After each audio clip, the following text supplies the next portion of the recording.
So next आहे आपला proximity effect. या लेक्चर मध्ये आपण प्रॉक्सिमिटी इफेक्ट आणि फेरेंटी इफेक्ट स्टडी करणार आहोत.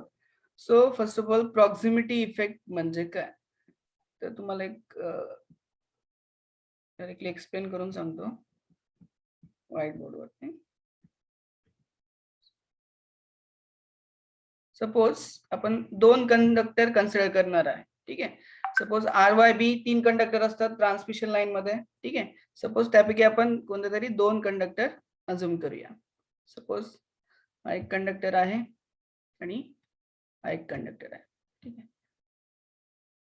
सपोज दिस कंडक्टर ए, आपला ए कंडक्टर आहे किंवा आर फेजचा कंडक्टर आहे. दिस इज कंडक्टर बी. या कंडक्टर मधनं करंट फ्लो होत आहे. ठीक आहे. सपोज इनवर्ड करंट फ्लो होत आहे कंडक्टरच्या आतमध्ये, म्हणजे या डायरेक्शन मध्ये आतमध्ये करंट फ्लो होत आहे. ठीक आहे. सो या ए कंडक्टर मधनं जर करंट पास केला, ठीक आहे, ए कंडक्टर मधनं जर करंट पास केला तर करंट पास केल्यामुळे काय होणार आहे, तुमच्या ज्या कंडक्टरच्या सराउंडिंगला काय होणार आहे, मॅग्नेटिक फील्ड क्रिएट होणार आहे. सगळ्यांना माहिती आहे करंट पास केल्यानंतर काय होतं, मॅग्नेटिक फील्ड क्रिएट होत आहे. ठीक आहे. जसं तुमच्या ट्रान्समिशन लाईन मध्ये नॉइज क्रिएट होतो. ठीक आहे. हिझिंग नॉइज यू कॅन से. जे ट्रान्समिशन लाईन मध्ये जे नॉइज क्रिएट होतात, हिझिंग नॉइज, ठीक आहे, ते कशामुळे होतात, तुमच्या मॅग्नेटिक फील्डमुळे. ठीक आहे. या कंडक्टरच्या सराउंडिंगला काय क्रिएट होतंय, मॅग्नेटिक फील्ड क्रिएट होत आहे. ठीक आहे. ही जी मॅग्नेटिक फील्ड आहे, ठीक आहे, ही जी मॅग्नेटिक फील्ड आहे that links with the second conductor. म्हणजे ही जी मॅग्नेटिक फील्ड आहे ही सेकंड कंडक्टर मध्ये लिंक होते. ठीक आहे. या सेकंड कंडक्टरला लिंक होते आणि due to that flux linkage, हे जे मॅग्नेटिक फील्ड आहे किंवा मॅग्नेटिक फ्लक्स आहे ते सेकंड कंडक्टर लिंक करतो. आता या सेकंड कंडक्टर मध्ये काय होतं की हे जे मॅक्सिमम फ्लक्स आहेत ते कुठे लिंक होतात, हा जो हाफ पोर्शन आहे. ठीक आहे. म्हणजे या हाफ पोर्शन मध्ये मॅक्सिमम फ्लक्स लिंक होतात. म्हणजे हा जो शेडेड पोर्शन आहे याच्यामध्ये मॅक्सिमम फ्लक्स लिंक होतात as compared to this unshaded portion. As compared to this unshaded portion. ठीक आहे. आता आणखी एक सांगतो याच्यामध्ये. सपोज याची करंटची डायरेक्शन आपण काय केली आहे, इनवर्ड अज्युम केली आहे. कंडक्टर ए मध्ये करंट इनवर्ड आहे आणि कंडक्टर बी मध्ये करंट आहे आउटवर्ड. ठीक आहे. बी मधनं आउटवर्ड करंट फ्लो होत आहे. म्हणजे एक आतमध्ये जातो या कंडक्टर मध्ये आणि या कंडक्टर मधनं आउटवर्ड फ्लो होतोय. तर त्या केसमध्ये काय होतं, जर तुमचा जवळचा पोर्शन आहे ए आणि बी या दोन कंडक्टर मध्ये, बी कंडक्टरचा जो जवळचा पोर्शन आहे म्हणजे हाफ पोर्शन आहे कंडक्टरचा, त्या पोर्शन मध्ये मॅक्सिमम फ्लक्स लिंक होतात. या पोर्शन मध्ये मॅक्सिमम फ्लक्स लिंक होतात as compare to this unshaded portion. या अनशेडेड पोर्शन पेक्षा या जो शेडेड पोर्शन आहे किंवा या हाफ पोर्शन जवळच्या हाफ पोर्शन मध्ये मॅक्सिमम फ्लक्स लिंक होतात. ठीक आहे. Which is nothing but your proximity effect. याला बोलतात तुमचं प्रॉक्सिमिटी इफेक्ट. आता याच्यामध्ये याच्या अपोजिट काय आहे तुमचं, सिम्पली याच्या अपोजिट आहे. सपोज दोन कंडक्टर अज्युम केले आपण, कंडक्टर ए अगेन बी. ठीक आहे. ए आणि बी अज्युम केलं. सेम कंडिशन आहे. कंडक्टर ए मध्ये इनवर्ड करंट फ्लो होतोय, म्हणजे आतमध्ये करंट फ्लो होतोय, कंडक्टरच्या आतमध्ये जातोय. आणि कंडक्टर बी मध्ये आपण फर्स्ट केस मध्ये घेतला होता आउटवर्ड. सेम याच्यामध्ये त्याच्या अपोजिट दोन्ही करंट सेम आहे. ठीक आहे. ए मध्ये पण इनवर्ड होतोय आणि बी मध्ये पण इनवर्ड करंट फ्लो होतोय. दोन कंडक्टर आहेत. ठीक आहे. हे जे फ्लक्स क्रिएट करणार आहेत कंडक्टर ए, ठीक आहे, ते जे फ्लक्स आहेत किंवा जी मॅग्नेटिक फील्ड आहे तो कंडक्टर बी कट करणार आहे. ठीक आहे. तर या केस मध्ये काय होतं, जर दोन्ही कंडक्टर मध्ये करंट सेम असेल तर या केस मध्ये काय होतं, तुमचा जो आउटर पोर्शन आहे या कंडक्टर बी चा हा पोर्शन आहे तो आउटर पोर्शन मधनं मॅक्सिमम करंट फ्लो होतो किंवा जे फ्लक्स लिंकेज आहे या आउटर पोर्शन मध्ये मॅक्सिमम असतात. ठीक आहे. This is nothing but your proximity effect. म्हणजे प्रॉक्सिमिटी म्हणजे काय, due to flux of conductor A conductor A च्या फ्लक्स मुळे कंडक्टर बी मध्ये हाफ पोर्शन मध्ये मॅक्सिमम करंट फ्लो होतो आणि रिमेनिंग हाफ पोर्शन मध्ये मिनिमम करंट फ्लो होतो. Which is nothing but your proximity effect. आता प्रॉक्सिमिटी इफेक्ट कशामुळे होतं, फ्लक्स लिंकेज या फ्लक्स मुळे. ठीक आहे. हे जे कंडक्टर ए फ्लक्स क्रिएट करणार आहेत ठीक आहे. ते फ्लक्स तुमचा कंडक्टर बी कट करणार आहे, त्याच्यामध्ये ईएमएफ इंड्यूस होणार आहे, करंट फ्लो होणार आहे. आणि आता हे कशामुळे होतं, करंट मॅक्सिमम मिनिमम कशामुळे होतं ते सांगतो तुम्हाला. ठीक आहे. आता आपण अज्युम काय केलंय, दोन्ही करंट इनवर्ड आहेत, फ्लक्स लिंक केला. ठीक आहे. फ्लक्स लिंक केला, ए चे फ्लक्स बी ने लिंक केले. आता हे कसे आहेत, क्लॉकवाईज आहेत सपोज. ठीक आहे. फ्लक्स क्लॉकवाईज आहेत आणि करंट तुमचा अँटी क्लॉकवाईज आहे. ठीक आहे. म्हणजे करंट या फ्लक्सला इथे काय करतोय, याच्यामध्ये जो करंट प्रोड्यूस होणार आहे तो या पोर्शन मध्ये, म्हणजे या ज्या हाफ पोर्शन मध्ये काय होणार आहे, तो कॅन्सल करणार आहे. या हाफ पोर्शन मध्ये तो फ्लक्सला किंवा करंटला कॅन्सल करणार आहे. दॅट्स वाय या हाफ पोर्शन मध्ये तुमचा करंट कमी फ्लो होतो as compare to this half portion. हा जो शेडेड पोर्शन आहे as compare to this half portion, left साइडच्या हाफ पोर्शन मध्ये करंट कमी फ्लो होतो. त्याच्या अपोजिट जर आपण करंट अज्युम केला, म्हणजे दोन्ही करंटची डायरेक्शन काय आहे, डिफरंट आहे. ठीक आहे. सपोज दोन्ही करंटची डायरेक्शन काय आहे, डिफरंट आहे. म्हणजेच काय, सपोज हा इनवर्ड आहे. ठीक आहे. कंडक्टर ए मध्ये इनवर्ड आहे आणि कंडक्टर बी मध्ये आउटवर्ड करंट आहे. आता ज्या वेळेस तुमचा फ्लक्स फ्लो होतात, ठीक आहे, कंडक्टर ए चे फ्लक्स बी मध्ये लिंक होत आहे, हा काय करतो, याला ऍड करतोय. ठीक आहे. दोन्ही डायरेक्शन सेम आहे. हा या हाफ पोर्शन मध्ये करंट काय होतात, तुमचे ऍड होतात, फ्लक्स ऍड होतात. दॅट्स वाय करंट डेन्सिटी, ठीक आहे, या एरिया मधली, ज्या शेडेड पोर्शन मधली करंट डेन्सिटी काय होते, इन्क्रीज होते. करंट डेन्सिटी म्हणजे काय, करंट इन्क्रीज होतो या पोर्शन मधला as compare to this unshaded portion. ठीक आहे. क्लिअर आहे इथपर्यंत सर्वांना? ठीक आहे. सेम इथे दिलेला हॅलो आहे. सर. सर आवाज नीट येत नाहीये. एक मिनिट. सर आवाज नीट येत नाहीये. We already discussed proximity effect. दोन कंडक्टर आहेत, conductor A and conductor B. So याच्यामध्ये काय अज्युम केलं आपण, कंडक्टर ए मध्ये इनवर्ड करंट फ्लो होतोय आणि बी मध्ये आउटवर्ड, म्हणजे दोन्ही करंटची डायरेक्शन काय आहे, डिफरंट आहे, अपोजिट आहे. दॅट्स वाय कंडक्टर ए चे जो फ्लक्स मुळे, कंडक्टर ए ने जे फ्लक्स तयार होतात, आता फ्लक्स कसे तयार होतात ऑलरेडी तुम्हाला माहिती आहे. करंट फ्लो केल्यानंतर, ठीक आहे, एखाद्या कंडक्टर मधनं करंट फ्लो केल्यानंतर त्याच्या सराउंडिंगला, एक मिनिट, हॅलो, प्रॉक्सिमिटी इफेक्ट. दोन कंडक्टर आहेत, ठीक आहे, जो शेडेड पोर्शन आहे तिथे तुमची करंट डेन्सिटी काय असणार आहे, जास्त असणार आहे. याच्यामध्ये 1 बाय 1 बघू शकता. If you have two conductors A and B placed near to each other, म्हणजे ट्रान्समिशन लाईन मध्ये कंडक्टर एक मिनिट डिस्कस केलेला आहे, त्याच्यामध्ये आपण पुन्हा बघूया. When conductor A carries current it will produce a flux. ठीक आहे. Flux of A links with the conductor B, म्हणजे ए चे जे फ्लक्स आहेत ते कंडक्टर बी मध्ये लिंक होणार आहेत, म्हणजे बी ते फ्लक्स कट करणार आहेत. ठीक आहे. More flux will link with B conductor on half side, that is shaded portion, म्हणजे हा जो नियरर क्लोजर पोर्शन आहे त्याच्या मॅक्सिमम फ्लक्स लिंक होतील दॅन दी अदर साइड, म्हणजे जो अनशेडेड पोर्शन आहे त्याच्यापेक्षा जो शेडेड पोर्शन मध्ये जास्त फ्लक्स लिंक होतील. त्यामुळे तो शेडेड पोर्शन आहे त्याच्यामध्ये तुमची करंट डेन्सिटी, ठीक आहे, करंट डेन्सिटी काय असणार आहे शेडेड पोर्शन मध्ये. करंट डेन्सिटी म्हणजे काय, करंट जास्त फ्लो होणार आहे तुमच्या शेडेड पोर्शन मध्ये. ठीक आहे. सो याच्यामध्ये तुम्ही बघू शकता, then if current of a conductor are opposite direction, म्हणजे दोन्ही जर अपोजिट, ऑलरेडी डिस्कस केलेलं आहे, दोन्ही करंट जर अपोजिट डायरेक्शनला असतील तर काय होतं, तर current density of shaded portion is more, म्हणजे शेडेड पोर्शनची करंट डेन्सिटी किंवा करंट त्याची मॅग्निट्यूड जास्त असते.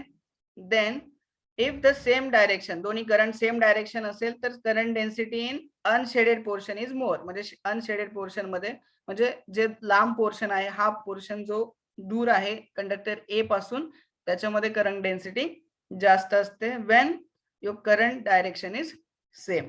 त्याच्यामुळे काय होतं, तुमचा रेझिस्टन्स इन्क्रीज होतो. आता एका एरियामध्ये, एका पर्टिक्युलर एरियामध्ये करंट जास्त असल्यामुळे तुमचा रेझिस्टन्स इन्क्रीज होतो. आता तुम्हाला माहिती आहे रेझिस्टन्स इन्क्रीज झाल्यामुळे काय होतं, तुमचे लॉसेस काय होतात, इन्क्रीज होतात. कोणते लॉसेस, I2R लॉसेस, किंवा व्होल्टेज ड्रॉप काय होतो, इन्क्रीज होतो. ठीक आहे. I2R लॉस इन्क्रीज होतात आणि व्होल्टेज ड्रॉप इन्क्रीज होतो. ते आपल्याला डिटेल मध्ये बघायचं आहे. इफेक्ट काय होतो तुमचा प्रॉक्सिमिटीचा. ठीक आहे. प्रॉक्सिमिटी इफेक्ट सर्वांना क्लिअर असेल आता. So factors on which proximity effect depends, म्हणजे कोणकोणत्या फॅक्टरवर तुमचं प्रॉक्सिमिटी इफेक्ट डिपेंड आहे. So how you can reduce that proximity effect. ठीक आहे. So first of all size of conductor. ठीक आहे, कंडक्टरच्या साईज वर डिपेंड आहे. जर साईज इन्क्रीज केली, size nothing but cross sectional area increase केला, ऑब्विसली तुमचा कंडक्टर प्रॉक्सिमिटी इफेक्ट काय होणार आहे, इन्क्रीज होणार आहे. त्यामुळे लॉसेस इन्क्रीज होणार आहेत. ठीक आहे, that's why you have to reduce the size of conductor. ठीक आहे. Then frequency, it is directly proportional to the frequency. That means proximity effect हा directly proportional to the frequency. म्हणजेच काय, जर फ्रिक्वेन्सी इन्क्रीज केली तुमचे प्रॉक्सिमिटी इफेक्ट इन्क्रीज होणार आहे. Then resistivity of the material. Resistivity सगळ्यांना माहिती आहे, it is the property of the material. ठीक आहे, that will opposes flow of current. Resistivity वरती डिपेंड आहे तुमचं. Then permeability. ठीक आहे, परमॅबिलिटी तुम्ही स्टडी केलेला आहे ECI मध्ये पण. It is the ability of material which opposes your magnetic flux. ठीक आहे, मॅग्नेटिक फ्लक्सला किंवा you can say magnetic field per unit flux असे या परमॅबिलिटीला म्हणू शकता तुम्ही. तर परमॅबिलिटी वरती तुमचा प्रॉक्सिमिटी इफेक्ट डिपेंड आहे. म्हणजे परमॅबिलिटी इन्क्रीज झाली, तुमचा प्रॉक्सिमिटी इफेक्ट काय होणार आहे, इन्क्रीज होणार आहे. ठीक आहे. Then also diameter of the circular conductor. ठीक आहे, डायमीटर इन्क्रीज केलं, ऑब्विसली तुमचा प्रॉक्सिमिटी इफेक्ट इन्क्रीज होणार आहे. So these are the some factors on which your proximity effect depend. हे काही फॅक्टर्स आहेत त्याच्यावरती तुमचा प्रॉक्सिमिटी इफेक्ट डिपेंड असतो. ठीक आहे. Then we have to see effect of proximity effect. ठीक आहे, देन आपल्याला प्रॉक्सिमिटी इफेक्टचे काय इफेक्ट होतात ते स्टडी करायचं आहे. सेम तुमचा जो स्किन इफेक्ट होता त्याच्याप्रमाणेच तुमचे प्रॉक्सिमिटी इफेक्टचे इफेक्ट होतात. That means losses. हे जे इफेक्ट आहेत, प्रॉक्सिमिटी इफेक्ट, फेरेंटी इफेक्ट आणि तुमचा स्किन इफेक्ट, हे तुमच्या लो व्होल्टेज लाईन मध्ये किंवा ट्रान्समिशन लाईन मध्ये होतात. आणि तुमचा जो कोरोना इफेक्ट आहे, आता सगळ्यांना अजून एक इफेक्ट स्टडी करायचा आहे. कोरोना इफेक्ट हा तुमच्या ट्रान्समिशन लाईन मध्ये होतो. ठीक आहे, ज्याच्यामुळे सगळे घरी बसलेले आहेत. तो कोरोना वेगळा आणि हा ट्रान्समिशन लाईन मधला कोरोना इफेक्ट वेगळा. ते आपल्याला एक्स्ट्रा हाय व्होल्टेज म्हणजे EHV मध्ये जो इफेक्ट होतो तो स्टडी करायचा आहे. ठीक आहे, सगळ्यांना माहिती आहे कोरोना इफेक्ट काय आहे, त्यामुळे सगळे घरी बसलेले आहेत. इफेक्ट ऑफ प्रॉक्सिमिटी इफेक्ट सर्वांना माहिती आहे. The effective cross section area of the conductor get reduces. The effective cross section area काय होतो, याच्यामध्ये रिड्यूस होतो. That's why as area reduces, area decrease झाला, तुमचा रेझिस्टन्स काय होणार आहे, इन्क्रीज होणार आहे. ठीक आहे, resistance get increases, resistance of the conductor get increases. Resistance increase झाला त्यामुळे तुमचा copper loss which is nothing but I square R loss get increased. I square R loss increase झाला. Also resistance increase झाल्यामुळे तुमचा voltage drop IR drop काय झाला, increase झाला. तर voltage drop increase झाला म्हणजेच काय, तुमचं voltage regulation काय झालं, poor झालं किंवा कमी झालं. You can say voltage regulation get affected. voltage regulation काय होतं, affect होतं. देन ट्रान्समिशन लाईन, आता लॉसेस इन्क्रीज झाले. ठीक आहे, लॉसेस इन्क्रीज झाले, that's why transmission line efficiency gate decrease. लाईनची इफिशियन्सी काय होते, डिक्रीज होते. आता इफिशियन्सी डिक्रीज झाल्यामुळे तुमच्या आउटपुटला जेवढी पॉवर भेटणार आहे तेवढी भेटणार आहे का, नाही, कारण तुमचे लॉसेस इन्क्रीज झालेत आणि इफिशियन्सी काय झाली, डिक्रीज होते, डिक्रीज झालेला आहे. ठीक आहे, this is your effect of proximity effect. The next one is methods to reduce proximity effect. Proximity effect reduce कसं करायचं ते आपल्याला स्टडी करायचं. आता एक मेथड आहे आपल्याकडे, प्रॉक्सिमिटी इफेक्ट रिड्यूस कसं करायचं. In order to increase the gap between two conductor, म्हणजे दोन कंडक्टर मधला गॅप इन्क्रीज करायचा जेणेकरून प्रॉक्सिमिटी इफेक्ट डिक्रीज होईल. आता कंडक्टर मधला गॅप पॉसिबल आहे का इन्क्रीज करणं. सपोज आपण इनिशियली 5 फूट ठेवलेला आहे, तो 50 फूट ठेवू शकतो का, नाही, कारण ते डिझाईन किंवा ते स्ट्रक्चर फिजिबल आहे का नाही, पॉसिबल नाहीये. ठीक आहे, म्हणजे ते फिजिबल नाहीये आणि पॉसिबल पण नाहीये. In order to increase the gap between two conductor, दोन कंडक्टर मधला गॅप एक सर्टन लिमिट पर्यंतच असतो. ठीक आहे, त्याच्या पुढे आपण गॅप इन्क्रीज करू शकत नाही. ठीक आहे, बट गॅप इन्क्रीज करून आपण प्रॉक्सिमिटी इफेक्ट रिड्यूस करू शकतो. But in case of your transmission line, जर आपली फ्रिक्वेन्सी 50 हर्ट्ज असेल, ठीक आहे, आपली फ्रिक्वेन्सी 50 हर्ट्ज आहे, ठीक आहे, त्यामुळे तुमचा प्रॉक्सिमिटी इफेक्ट हा निग्लिजिबल असतो. ठीक आहे, आपण it can neglected in case of 50 hertz. जशी तुमची फ्रिक्वेन्सी इन्क्रीज होते, फ्रिक्वेन्सी इन्क्रीज होते म्हणजे काय, जसं USA मध्ये किंवा अदर गल्फ कंट्रीज मध्ये जिथे 60 हर्ट्ज फ्रिक्वेन्सी आहे, जिथे 60 हर्ट्ज फ्रिक्वेन्सी असेल त्या ठिकाणी त्या केसमध्ये तुम्हाला प्रॉक्सिमिटी इफेक्ट कन्सिडर करावा लागतो. बट इन केस ऑफ इंडियाची फ्रिक्वेन्सी आहे 50 hertz. That's why we can neglect proximity effect. म्हणजे तो निग्लिजिबल असतो, खूप कमी असतो. ठीक आहे, प्रॉक्सिमिटी इफेक्ट खूप कमी असतो. ठीक आहे, क्लिअर असेल सर्वांना. नेक्स्ट आहे आपला फेरेंटी effect. Third one is फेरेंटी effect. त्याच्यामध्ये सिम्पली आपण शॉर्ट ट्रान्समिशन लाईन किंवा मीडियम ट्रान्समिशन लाईन अज्युम करू शकतो. For example VS is the sending end voltage. ठीक आहे, R is the resistance of the line, L is the inductance of the line, लाईनचा inductance आहे, C is the capacitance connected at the load side. ठीक आहे, म्हणजे इथे capacitor bank connect केलेली आहे आणि इकडे तुमचा VR आहे. ठीक आहे, which is VR nothing but receiving end voltage. IC is the current through capacitor and total I is the current through that transmission line. आता परफॉर्मन्स फाइंड करताना तुम्हाला सांगितलं ऑलरेडी आपण सिंगल सर्किट का अज्युम करतोय. ठीक आहे, सिंगल फेज का अज्युम करतोय कारण तिन्ही फेजचं पॅरामीटर सेम असतात. ठीक आहे, 3 फेज अज्युम न करता, तर तिन्ही फेज मध्ये रेजिस्टन्स आहे, तिन्ही फेज मध्ये इंडक्टन्स आहे. ठीक आहे, हे ऑलरेडी तुम्हाला डिस्कस केलेलं आहे. हे झाला R फेजचा, हा झाला Y फेजचा. ठीक आहे, Y फेजचा रेजिस्टन्स इंडक्टन्स, देन B फेजचा रेजिस्टन्स इंडक्टन्स. हे तिन्हीसाठी सेपरेट कॅल्क्युलेशन न करता आपण फक्त कोणता तरी एक फेज अज्युम करणार आहे. एक फेजचे पॅरामीटर्स आपण फाइंड आउट केलेले आहेत. R फाइंड केला किंवा VR फाइंड केला, VS फाइंड केला, या सॉरी L. ठीक आहे, तिन्ही फेज आयडेंटिकल असतात, तिन्ही फेज मध्ये रेजिस्टन्सच्या व्हॅल्यू सेम असतात, इंडक्टन्सच्या व्हॅल्यू सेम असतात. आउट ऑफ 3 फेज आपण फक्त एक कोणता तरी फेज कन्सिडर करतो व्हाईल कॅल्क्युलेटिंग परफॉर्मन्स. ठीक आहे, परफॉर्मन्स कॅल्क्युलेट करताना कोणता तरी एक फेज कन्सिडर करायचं. दॅट्स वाय हे आपलं इक्विव्हॅलेंट सर्किट असं तयार होतं. ठीक आहे, देन इथे कॅपॅसिटर बँक कनेक्ट केलेली आहे. आता प्रॉक्सिमिटी फेरेंटी इफेक्ट म्हणजे काय? आता फेरेंटी इफेक्ट म्हणजे काय? आता नॉर्मल कंडिशनला काय होतं तुमचं, जेवढं तुम्ही सेंडिंग एंडला व्होल्टेज सेंड करता, फॉर एक्झाम्पल मी काय केलं, 132 kV सेंड केलं, 132 kV सेंड केलेला आहे.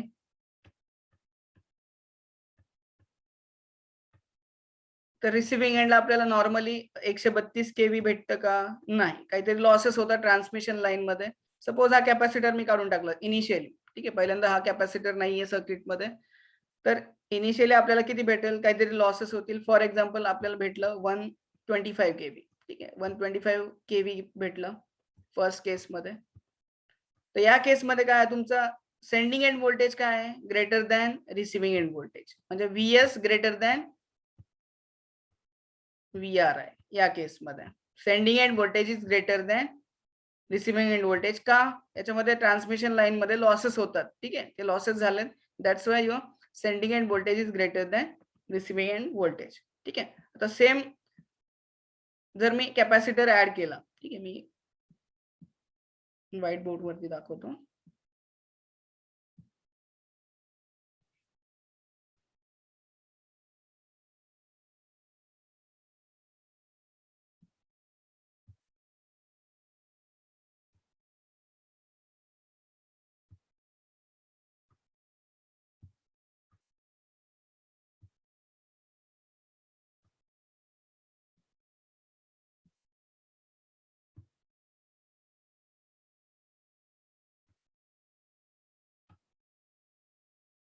ठीक आहे, रेजिस्टन्स इंडक्टन्स आणि एक ऍडिशनली आपण काय केलं, कॅपॅसिटन्स ऍड केला या सर्किट मध्ये, इथे लोड साइडला, किंवा कॅपॅसिटर बँक ऍड केली. तर या केस मध्ये काय होणार तुमचा, सपोज VS आहे sending end voltage, so VR that is receiving end voltage. Same case मध्ये मी काय केलं, सेंडिंग एंडला 132 kV दिला. ठीक आहे, 132 kV ट्रान्समिट करतोय आपण. या तुमच्या रेजिस्टन्स आणि इंडक्टन्स मध्ये. ठीक आहे, याच्यामध्ये तुमचा ड्रॉप होणार आहे किंवा लॉसेस होणार आहे, लाईन लॉसेस होणार आहेत. ठीक आहे, due to that line losses तुमचा व्होल्टेज काय होणार आहे, इथे कमी होणार आहे. But due to this capacitance, ठीक आहे, ही जी कॅपॅसिटर बँक यूज केलेली आहे आपण, due to that capacitor bank your receiving end voltage increases. म्हणजे हे जे सेंडिंग एंडला 132 भेटते तुम्हाला, तर रिसिव्हिंग एंडला किती भेटणार आहे? म्हणजे सेंडिंग एंडला आपण 132 व्होल्ट केव्ही सेंड करतोय, तर रिसिव्हिंग एंडला आपल्याला ड्यू टू कॅपॅसिटन्स काय करते, व्होल्टेज इन्क्रीज करतं किंवा स्टोअर करून चार्जेस स्टोअर करून capacitor will increase the voltage. आपल्याला किती भेटते? फॉर एक्झाम्पल 135 केव्ही भेटते. ठीक आहे, 135 केव्ही. म्हणजे सेंडिंग एंडला किती भेटतं आपल्याला? सेंडिंग एंडला किती सेंड करतोय? 132 केव्ही. बट रिसिव्हिंग एंडला किती भेटतंय? 135 केव्ही. ठीक आहे, 135 केव्ही. या केसमध्ये आपला रिसिव्हिंग एंडचा जो व्होल्टेज आहे which is greater than sending end voltage, which is nothing but your Ferranti effect. यालाच बोलतो आपण फेरंटी इफेक्ट. ठीक आहे, which is nothing but receiving end voltage greater than sending end voltage. म्हणजे रिसिव्हिंग एंडचं voltage greater आहे as compare to sending end. ठीक आहे, आता हे कॅपॅसिटर बँक आपण ऍड केला नाही, काढून टाकला. ठीक आहे, इनिशियली. ठीक आहे, पण लॉंग ट्रान्समिशन लाईन मध्ये काय होतं, तुमचं कॅपॅसिटन्स ट्रान्समिशन लाईन मध्ये फॉर्म होतो. Due to that formation of capacitance your receiving end voltage becomes greater than sending end voltage, which is nothing but your Ferranti effect. ठीक आहे, क्लिअर असेल सर्वांना?